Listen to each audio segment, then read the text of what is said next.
Hey everybody out there, how's everything going? How's everybody doing? I was just a little bit bored. It's chilly Thursday evening today. Now that the warm weather's here, these colder days come as a bit of a surprise and a little bit of an annoyance, especially now that I'm borderline back to work, so I don't have my entire summer off like I did last year, but that's not a complaint. It's giving me something to do besides fun. But I was bored, so I thought maybe I'd grab a few items off the shelf and just talk about them briefly. Just make a quick 10-minute video, just showing off a few of my toys and collectibles. I'm gonna start right now from 1980. It's my Yoda Puppet. I remember the commercials for these. It was kind of a cool thing. This one's actually surprisingly in pretty good condition. I see some of them, they're all worn out. I've seen one, for some reason, somebody cut the face off. I don't know what that was about, but anyway, it's not really an exciting toy, but you can play Yoda with and just whatever you want to do, and just, but yeah, that's one of my original toys. Not, I didn't have it originally. I bought it at a garage sale back when Star Wars was becoming a thing again, but before it got huge again. Or I'm Yoda in my hat. But I just like that. It sits right on the top of my shelf beside a big giant Darth Vader bust.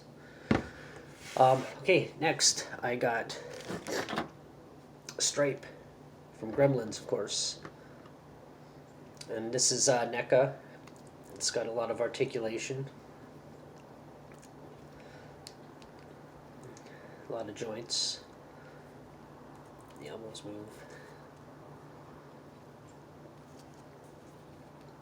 There we go. The ears, but one of the ears doesn't. When I bought it, the ear was actually broken off. And when I glued it back on, unfortunately, I glued the mouth shut. So the mouth is supposed to open and close, but it doesn't. And I don't want to force it because I know I'll end up breaking it more. But the head moves, swivels around. It's got some really good color on it. It's pretty good detail. It's pretty impressive. Unfortunately, it doesn't freestand very well. So I had him freestanding on the shelf, but now I have him leaning behind another toy that I will actually be getting to in about a minute. And I think my lens is gummy. But anyway, it also comes with other accessories from the movie, Gremlins, of course. It's got the popcorn bags that you've seen on one of the Gremlins in the theater wearing on its ears. And candy bar from the theater scene when I think Stripe was when he escaped and he was eating all the candies, and I think that was probably part of the scene, like using different names rather than their original names, probably copyright reasons. Or maybe that's just what they're using on the toy. I don't know, I'll have to go back and double check. Pint glass from the bar. And another item from the theater scene when they're watching Seven Dwarfs. And then cards from the pub scene when they're all in the pub. Put these all back in here so I don't lose them. This makes me nervous that it might break off. So I'll have to be careful.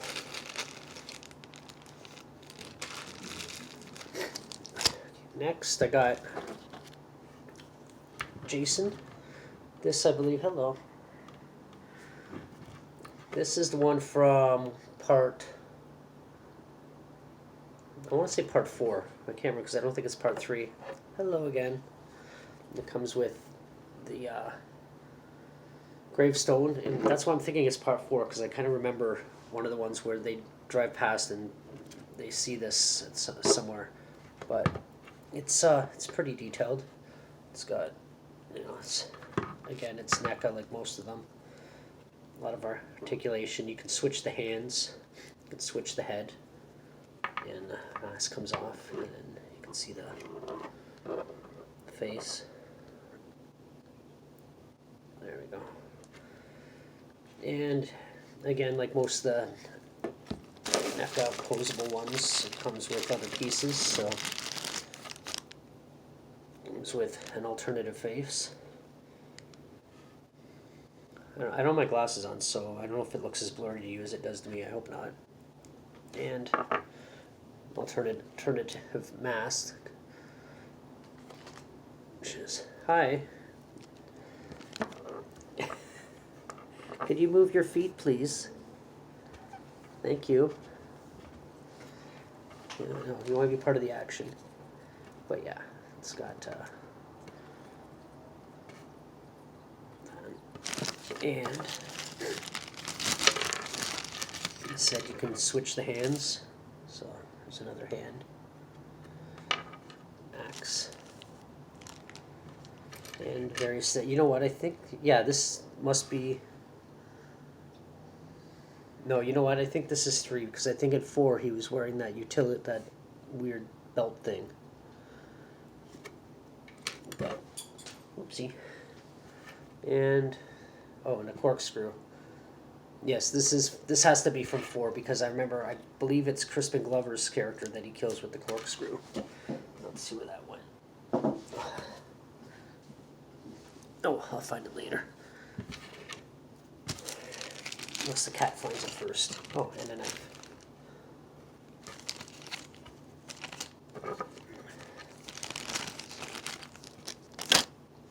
And then up next, from the Universal collection, I got one of my few Frankensteins that I got, because Frankenstein's probably my favorite, Frankenstein's monster.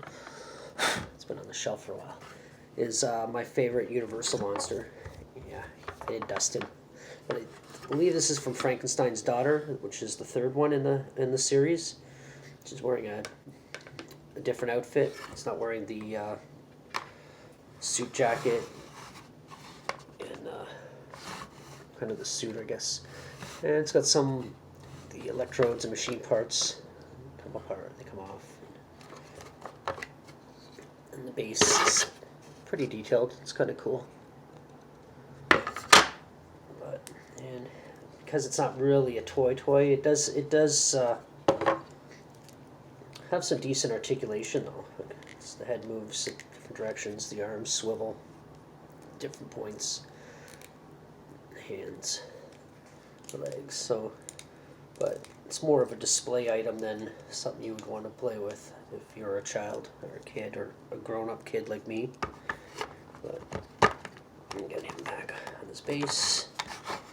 And I'll figure it out later. And then finally, I got my DeLorean time machine. There's a few different variations, different versions of this. Unfortunately, I left it in the on position because it does have a button that you would push. And it makes different sound effects and stuff in the movie. A lot of things light up. All this lights up. The interior lights up. And it's pretty well detailed. I'm just trying to remember which way it opens. Yeah. The hood opens, but all that really covers is the hatch for the batteries, which again, I haven't changed. I just left it on, so hopefully they didn't leak inside. But the door's all open. You can see there's a lot of detail inside. This guy too.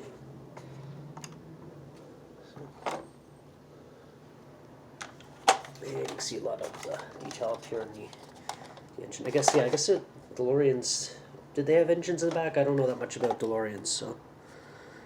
But it's quite a bit of detail. It's really, I'd say, for the price I paid, which really wasn't a lot for something with this much detail. It is made of plastic, however, not die-cast, but I think I paid about $55 for it, but which might sound a lot to some people, but in stores and stuff that do sell these things, it's actually a pretty decent price. But yeah, all this would light up if the batteries were still good. It was pretty good sounding toy when the batteries are changed. So maybe one day I'll get around to that and actually push the buttons and let you hear it. Or I'm sure you could just find it on YouTube on someone else's channel. I've got my Naked Lunch shirt on today in case anybody was curious what I'm wearing. Anyway, yeah, that's going to be it for today. I'll probably do another one of these eventually, go through everything I have, which would probably take hours because I got hundreds of things on the shelf. But yeah, just a couple of my items that I wanted to show off because I'm kind of proud of my collection. It's not big, it's not small, it's just somewhere in the middle, but getting bigger, much to my wife's dismay. But yeah, I guess that's about it. And everybody have fun, be safe, and until the next one, bye.